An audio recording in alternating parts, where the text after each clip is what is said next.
સુરતમાં અસામાજિક તત્વો છાશવારે માથે ઉચકતા હોય છે, ત્યારે હવે રોફ જમાવવા માટેનો પ્રયાસ એક બિલ્ડર દ્વારા કરવામાં આવ્યો હોવાનું સામે આવ્યું છે.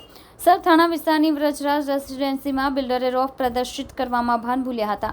મોંઘી દાટ ફોર્ચ્યુનર કારમાં બેસીને હવામાં ફાયરિંગ કર્યું હતું. આ સમગ્ર બનાવ સીસીટીવીમાં કેદ થઈ જતા પોલીસે તપાસ હાથ ધરી છે. રાત્રે બિલ્ડર ઘુસાભાઈ બુહા ફોર્ચ્યુનર કાર સાથે સોસાયટીમાં ઘૂસી આવ્યા હતા. અહીં બેઠેલા બાળકો સહિતના લોકો સાથે વાતચીત કર્યા બાદ કારની અંદર જ બેઠા હવામાં એક રાઉન્ડ ફાયરિંગ કર્યું હતું, જેને પગલે બાળકો સહિત લોકો ભયભીત થઈ ગયા હતા, જેથી સમગ્ર મામલે પોલીસને જાણ થતાં તેની ધરપકડ કરવામાં આવી હતી.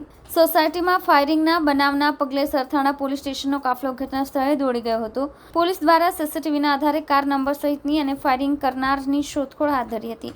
પોલીસની પ્રાથમિક પૂછપરછમાં બિલ્ડર કમ જમીન દલાલ ઘુસા બુહાએ કહ્યું હતું કે તેમની પાસે લાયસન્સવાળી ગન છે અને થોડા સમયથી ટેસ્ટિંગ કર્યું ન હતું, એટલે ટેસ્ટિંગ કરવા માટે કર્યું હતું.